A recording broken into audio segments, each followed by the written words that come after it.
आप सभी को जय मसीह की जीसस वॉइस यूट्यूब चैनल में आप सभी का स्वागत है। अगर आप चैनल में नए हैं तो चैनल को सब्सक्राइब कर ले और घंटी को भी ऑन कर ले ताकि आने वाले वीडियो का नोटिफिकेशन हर समय आपको मिलता रहे। मेरे प्रिय भाई बहन, मैं आशा करता हूं कि आप प्रभु में आगे बढ़ रहे हैं, आप अच्छे हैं, भले चंगे, इसलिए मैं परमेश्वर पिता का धन्यवाद करता हूं। मेरे प्रिय मसीह भाई बहनों, हमारे मसीह जीवन में कई सारे प्रश्न आते हैं और कई सारे प्रश्नों का जो जवाब है वो हमें बाइबल से ही मिल जाता है, लेकिन कई सारे ऐसे प्रश्न हैं जिसको हम समझ नहीं पाते हैं और बाइबल में ढूंढने से भी हमें कई बार नहीं मिलता है। बाइबल में लिखा रहता है लेकिन कई बार हम उसको ढूंढते हैं तो मिलता नहीं है, और कई सारे हम उन प्रश्नों को हम पूछते हैं तो उसका उत्तर भी हमें मिलता नहीं है। बहुत सारे ऐसे मसीह भाई बहन हैं जिनके अंदर बहुत सारे सवाल लेकर क्या करते हैं, परेशान रहते हैं। लेकिन आज के वीडियो में अगर आप ये मेरा वीडियो देख रहे हैं, आज आपको एक ऐसे टॉपिक के बारे में बताने वाला हूं जो अक्सर मसीहों के दिमाग में यह सवाल हमेशा रहता है, और यह सवाल यह है कि क्या स्वर्ग में शादियां होगी? क्या हम स्वर्ग में शादी कर सकेंगे? जिस प्रकार से हम पृथ्वी पर रहते हैं, हम शादी करते हैं, बच्चे हमारे होते हैं, हमारे माता पिता होते हैं और कितना अच्छा एक परिवार होता है, क्या ऐसा हम स्वर्ग में कर पाएंगे? क्या हम शादियां कर पाएंगे? क्योंकि शादी से ही परिवार आगे बढ़ता है, शादी से ही बच्चे होते हैं। शादी नहीं होगा तो ना माता पिता होंगे, ना बच्चे होंगे, ना अड़ोस पड़ोस, ना हमारे सगा संबंधी कुछ भी नहीं होंगे। लेकिन मेरे प्रिय भाई बहन, क्या स्वर्ग में शादी संभव है? क्या हम स्वर्ग में शादी कर सकेंगे? क्या हम इस धरती पर जिस प्रकार से हमारा फैमिली रहता है, हमारी पत्नी हमारे साथ रहती है, आपका पति आपके साथ रहता है, बच्चे आपके साथ रहते हैं, क्या हम ऐसे स्वर्ग में कर पाएंगे जिस प्रकार हम पृथ्वी में करते हैं? तो मेरे प्रिय बहनों, आप बिल्कुल बिना टेंशन के बैठिएगा। मैं आपको इस प्रश्न का उत्तर बाइबल से देने वाला हूं। मैं आपको उसका उत्तर नहीं दूंगा, पवित्र बाइबल प्रभु यीशु मसीह क्या करेंगे, आपका इन प्रश्नों का उत्तर देंगे कि स्वर्ग में शादी होती है या नहीं, स्वर्ग में शादियां होगा या नहीं। मेरे प्रिय भाई बहन, हम सब जानते हैं परमेश्वर ने मनुष्य को अपने स्वरूप के अनुसार बनाया, नर और नारी करके, आदम और हव्वा करके।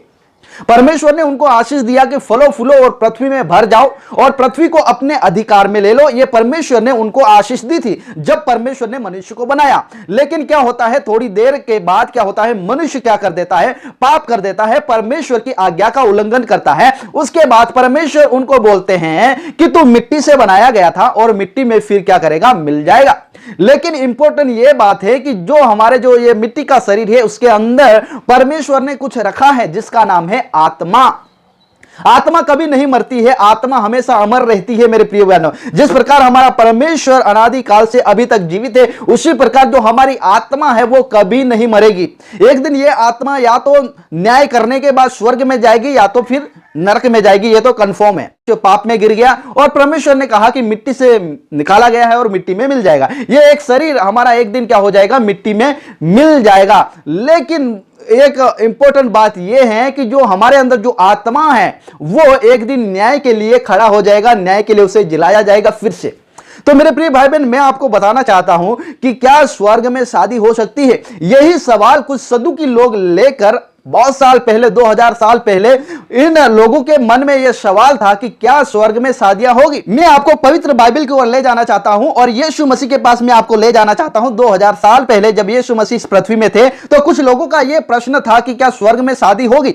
तो जब हम मत्ती रचित सुसमाचार उसका 22 अध्याय पढ़ते हैं और 23 से लगाकर जब हम 33 तक पढ़ते हैं तो वहां पर इसके बारे में लिखा गया है।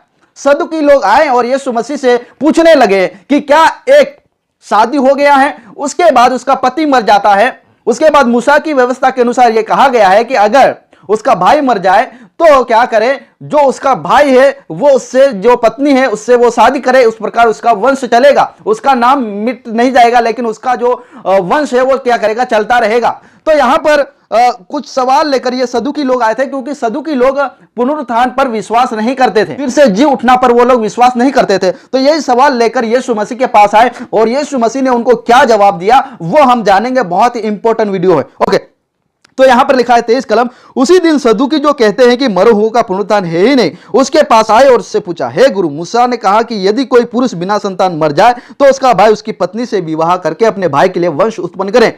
अब हमारे यहाँ 7 भाई थे, पहला विवाह करके मर गया और संतान न होने के कारण अपनी पत्नी को अपने भाई के लिए छोड़ गया। इसी प्रकार दूसरे और तीसरे ने भी किया और 7 तक यही हुआ। सबके बाद वह स्त्री भी मर गई। 7 ने उस स्त्री के साथ क्या किया, विवाह किया और वो 7 मर गए। उसके बाद वो स्त्री था वो भी मर गया। अतः जी उठने पर वह उन सातों में से किसकी पत्नी होगी, क्योंकि वह सबकी पत्नी हो चुकी है। मतलब जो वो फिर से जी उठेगी तो वो किसकी पत्नी होगी, सातों में से किसकी पत्नी होगी, क्या पहले की होगी या लास्ट की होगी, प्रभु आप हमें बताएं। ऐसा करके सदुकी लोग यीशु मसीह के पास आए। ओके, तो यीशु मसीह ने क्या कहा? यीशु ने उन्हें उत्तर दिया, तुम पवित्र शास्त्र और परमेश्वर की सामर्थ्य नहीं जानते, इस कारण भूल में पड़े हो। तुम क्या कर रहे हैं? पवित्र शास्त्र जो बाइबल में क्या लिखा है और परमेश्वर की सामर्थ्य को तुम लोग नहीं जानते, क्योंकि परमेश्वर के लिए कुछ भी असंभव नहीं है। सबको संभव करने वाला परमेश्वर है। असंभव नाम का चीज परमेश्वर में नहीं है। वो सब कुछ संभव, एवरीथिंग इम्पॉसिबल। हर समय प्रभु संभव ही करता है, उसके लिए कुछ भी असंभव नहीं है। तो 30 कलम में लिखा है, क्योंकि जी उठने पर वे न विवाह करेंगे और न विवाह में दिए जाएंगे, परंतु स्वर्ग में परमेश्वर के दूतों के समान होंगे। यहां पर परमेश्वर ने स्पष्ट कहा है, क्या कहा है? क्योंकि जी उठने पर वे न विवाह करेंगे और न विवाह में दिए जाएंगे। ना तो वो विवाह करेंगे और ना वो विवाह में दिए जाएंगे, लेकिन क्या होगा? परंतु स्वर्ग में परमेश्वर के दूतों के समान होंगे। Praise the Lord, hallelujah. किसके समान होंगे? परमेश्वर के जो दूत है स्वर्ग में, हम उसके समान होंगे। और वह मरे हुओं का नहीं परंतु जीवितों का परमेश्वर है। यहां पर मेरे प्रिय भाई बहन, आपको इस सवाल का जवाब मिल गया होगा कि स्वर्ग में विवाह होंगे या नहीं होंगे। मैं आपको स्पष्ट बताना चाहता हूं कि स्वर्ग में विवाह नहीं होंगे। इस पृथ्वी पर हम विवाह कर सकते हैं, परिवार को बढ़ा सकते हैं, लेकिन जब हम फिर से, हमारा जो पुनरुत्थान होगा, हम फिर से जी उठेंगे, तब हमारा विवाह नहीं होगा और ना हम विवाह में दिए जाएंगे, परंतु किसके समान होंगे? स्वर्ग दूतों के समान होंगे। इसका कारण यह है कि जो ये हमारा जो शरीर है, वो लालसा भरा हुआ शरीर है, उसे शादी करने की आवश्यकता है, उसे एक पत्नी की आवश्यकता है, उसे एक पति की आवश्यकता है, उसे एक बच्चों की भी आवश्यकता। बहुत सारी ऐसी बातें हम हमारे शरीर के बारे में देख सकते हैं। लेकिन जब यीशु मसीह आएंगे और फिर से हम जी उठेंगे और बाकी सब बदल जाएंगे, तब ये जो हमारा शरीर है वो ये शरीर नहीं रहेगा। हमारा शरीर महिमामय शरीर होगा, हम सब बदल जाएंगे। प्रेज़ थियो उसका 15 अध्याय और 51 और 52 कलम में लिखा है, पौलुस कहते हैं, देखो मैं तुमसे भेद की बात कहता हूं, हम सब नहीं सोएंगे परंतु सब बदल जाएंगे, और यह क्षण भर में पलक मारते ही अंतिम तुहरी फूंकते ही होगा, क्योंकि तुहरी फूंकी जाएगी और मुर्दे अविनाशी दशा में उठाए जाएंगे और हम बदल जाएंगे। Praise the Lord, hallelujah. और यह जो नाशवान शरीर है वो अविनाशी को पहन लेगा।